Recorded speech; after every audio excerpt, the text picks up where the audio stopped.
All right, greetings everybody. It is Nabal Dawn here at G4G, and today we are taking a look at the gigantic beta that is currently available for the Rampage edition, aka basically the rebirth of Gigantic. There are two areas where this is available currently. One is on Steam, the other is on the Arc client. Now, for Arc, you would be able to access that if you had played the beta back a few months ago. In order to have played that beta, you would have had to have played Gigantic back in the day when it was available on PC through the Arc client, and you need to, of course, remember your login to the Arc client and everything. So if you ever played Gigantic back in the day, when it was over on Windows and you played it through the PWE system, or basically the Arc client, which is Perfect World Entertainment's launcher, you may be able to get into the beta. They opened it up there one day early, so you were able to play there on Wednesday, whereas other people would be able to start playing on Thursday.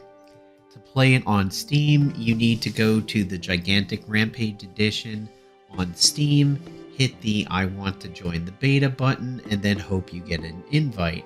They will send it to your email. Now for me, I played it last night using the Arc client because I had that history, and then today I was invited to the Steam edition. One of the first things you want to do is go into settings, go into interface, and turn on crossplay.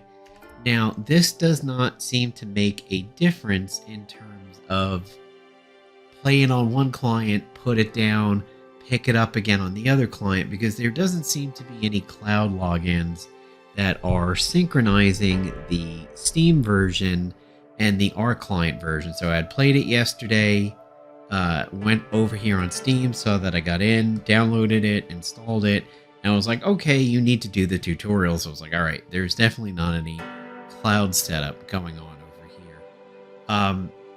I don't know if there will be in the future or not. Similar to how Blizzard is running its products, that you can do Diablo Immortal on the PC, you can do Diablo Immortal mobile. As long as you're logging into the Blizzard launcher, you're going to get your data.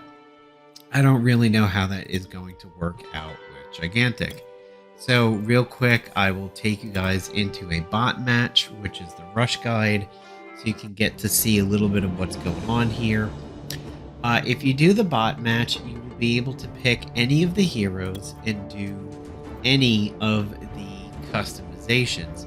You also have the ability to do auto upgrades, and we will talk about that a little bit later. If you do auto upgrades, essentially you can set a planned path go through and upgrade your skills as you level up. This could be good for like a beginner thing who just wants to focus on the action, but as you get deeper into this, you may want to not do this and pick individually. The reason being is for some characters, and actually HK is a fine example of it. We'll take a look real quick. You may want to do everything on the fly because of how the match is going, or what kinds of characters you're facing, or what kind of characters are on your side. So for example, over here, your upgrade path for his primary fire, you can either do things like firing speed, fall off damage, and close range buffs for high caliber rounds, or you can go a debuff route where you go into piercing, then slowing, and then weaken. So this might be good for somebody who's up in your face like Taito or Trip, and you want to get away from them, so you slow them, run away, or you just slow them at a distance for more DPS time to make them think twice about diving you. Over here for his beam shot, you can on full charge, buff on damage, pierces enemies, deals armor, ignoring damage, fires a chest gun while fortified, dazing over here. So again, like a damage route or a debuff route. For his mortar, which applies the burn and does kind of a bomb, you can increase the damage, bigger burn area, or do pushback. Again, this seems to be more about protecting people from diving him. His fortify over here, you have deflection, immunity, increased shield size, but then it switches it up, and the right side is more about the damage. You can design a build. As you can see here, the game comes pre-installed with a close range one and a long range one. However, you can swap it up and do a custom one or do it on the fly.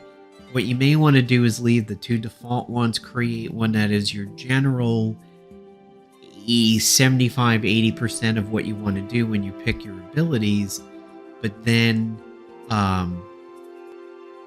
also want to do it manually once you get a little bit more advanced on it, because your auto upgrade toggle is in settings, but then you also have it here too. If you leave it not on auto, it's just easier to play around to the match. Now, back in the day, this is the skin that I used to have, which was the heavy gear one, and right now all this customization is unlocked simply because of the fact that we're getting into a bot match over here. So you can play around and get to see anything. You have these jump-in effects when you leave the ship. All of these will be purchasable credits. Now here, where it says changed hero build, empty and everything, I actually don't know what is the button for that, but as you can see from my level, I'm already at level 10, so I'm basically maxed out. And here, it's just kind of telling you how to play the rush mode. If he looks a little familiar in style, that's because, yes, he's a little bit similar to Bastion in Overwatch. I say similar, but, you know, not identical. The Gigantic did a really good job of kind of standing on its own. They used some characters that may have followed a trope, but they never really used the character that was like a direct rip off of other heroes or other units in other games. Paladins and Overwatch have kind of had that eternal fight of, you know, who was copying who was first, who did this particular style of character first, and everything like that. Gigantic, honestly, never really seemed to run into that kind of deal. Uncle Sven reminds me a little bit of Pip from Paladins, and that's because they eventually set Pip up to kind of be a bit of a healer. So he's somewhat like Sven, but, you know, other than that, I can say that I never really looked at a Gigantic character and thought, you know, this definitely is stealing from another game. HK and Bastion a little bit. That's really about it. Even Amani being a sniper, you kind of can't really compare her to Widow. They're different. And if you're not that familiar with Gigantic, it was a fun third-person,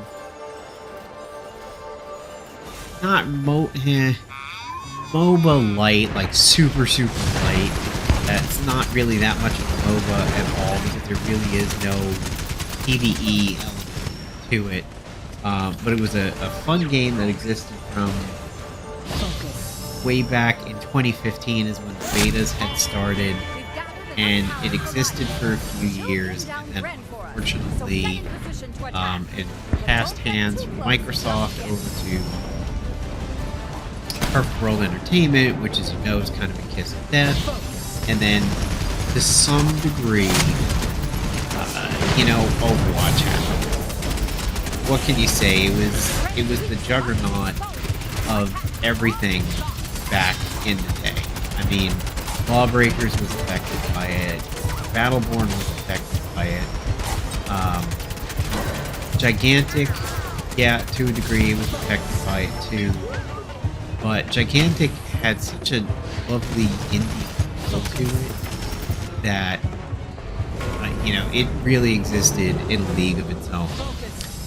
I've seen several articles now come out and start to say that this is in a really good spot now to really get a good market share. Overwatch 2 is free to play. Gigantic will be $20 on Steam, but I believe they're not really going to do much money after that. I don't think they're going to do like free-to-play skins, things like that. When I've seen the monetization at the moment, there just seems to be one currency, the crowns.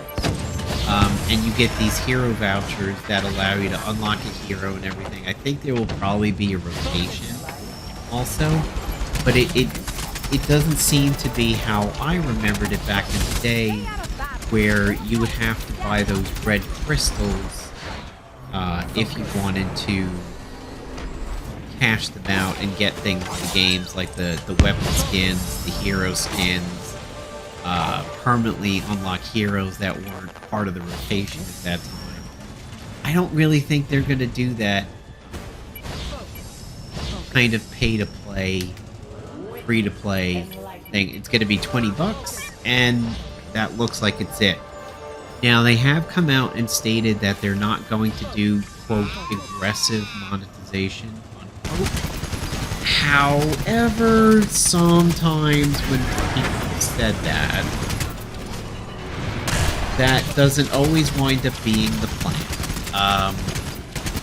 We saw that with Square and Crystal Dynamics' Avengers game. They're like, hey, DLCs are going to be free, and the characters are going to be free, and all that kind of stuff. And then they really, really nickel and dimed you for the skins and everything like that. And all of that goodwill in that announcement just went out the window, And it became an unbelievable thing at that point. Nobody really put stock in how they said it was going to be in the announcement.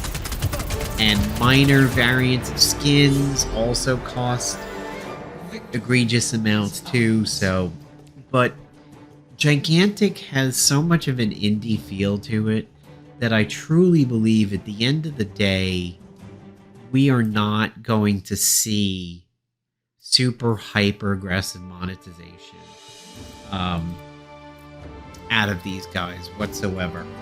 It doesn't feel like it's going to go that way. Yeah, there's my little idiot bloomer. So I've played one match so far as in this particular beta. There's the titles and the accomplishments and everything like that. I guess if I hit escape here, it should change it. It hasn't changed it down here yet. If you hit quick play, you'll be presented with this screen where you can pick from the 4 characters that you want to choose when you actually get into a match. First time it took me only about 32 seconds to get into a match, but then I tried to pick HK and it was like, well, another player's using it, and I'm looking at the screen, I was like, well, I just see me.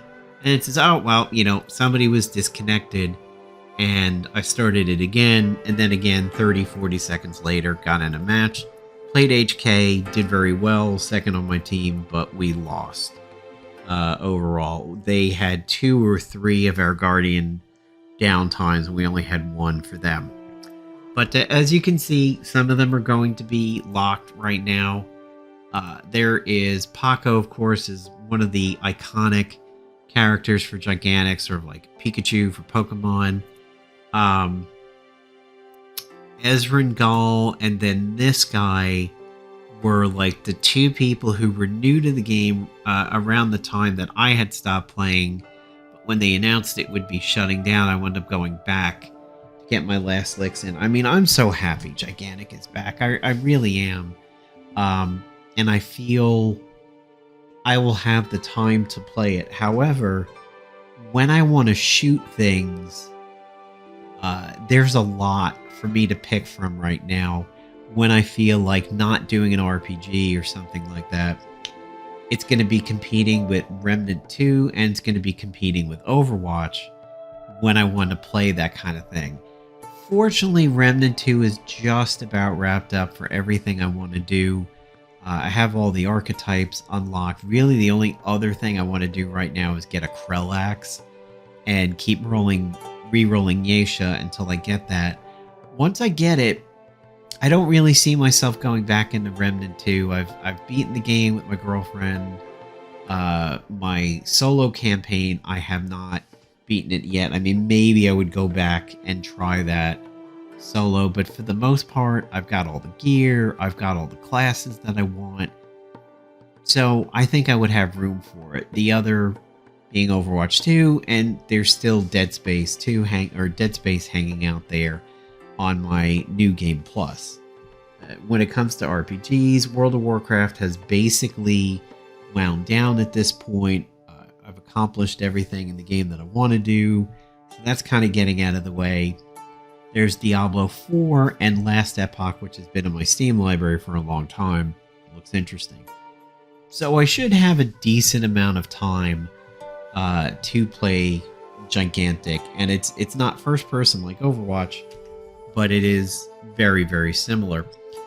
When I happened to log in to the game just before doing this particular video, I noticed that it was in Unreal Engine, which means through the Unreal Injector, through Steam and Steam VR, there is a good chance you might be able to play this as a VR game.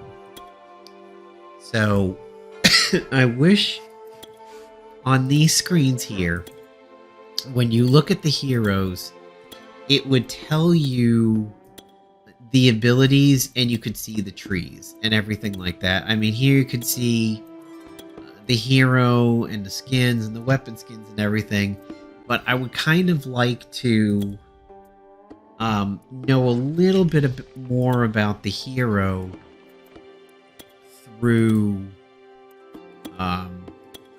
that screen, rather than trying to have it a different way. Now, of course, I can get into the bot match and start playing around and figure it out, but I sort of wouldn't mind a way of reading more about it over here. Now, certain characters I know extremely well, like Nasus, Amani, HK, Vodin, they were all ones that I played. Wu was really, really annoying to deal with in the early part of the game. I also played Trip quite often, Uncle Sven, and Zenobia. Out of all those, the ones that I just really have innate memory of and muscle memory would be Amani, HK, Vodin, Trip, little bit Sven, and Zenobia. I don't remember Nasus quite as much, as I eventually sort of gravitated away from him. Margrave, I know, is a tank a lot of people love. I have no time on Margrave. I think I did a bit of Zandora at one point. I just don't really remember her that well. HK, of course. T-Mat is new to me. Never touched T-Mat or Aisling or Vidasi or Griselma. There's a whole bunch of characters in Gigantic I just never really touched. I think I did a little bit of Taito, but if I was thinking of playing this kind of character, I was almost always picking Trip because he's a stealth douche. Every game's got a stealth douche. in it, and he is, yeah, definitely this game's douche in terms of that. So, yeah, hope you guys managed to get into the closed beta. Again, check it out on Steam, hit that button, see if you get the invite. If you've had a long-standing Arc account and you played Gigantic on Arc back in the day, definitely give it a try over there and see if you can get in. And I really hope to see you guys on the battlefield in some way, shape, or form soon, whether it is one of the PC versions or a console version. Who knows? Maybe it'll even be a Switch version at one point. I think the Switch could run this game particularly well. I mean, its style does not seem graphically demanding. For some reason that I don't know what it is, but every now and then that resolution changes over there, and it just dips down. The R client one was doing that a little bit, but yeah, I think with the Xbox being able to play this, the PS5, I think it could show up on the Switch, but coding for the Switch is a little bit different. So good luck trying to get into the closed beta, and I hope to see you guys on the battlefield soon. Have a good one.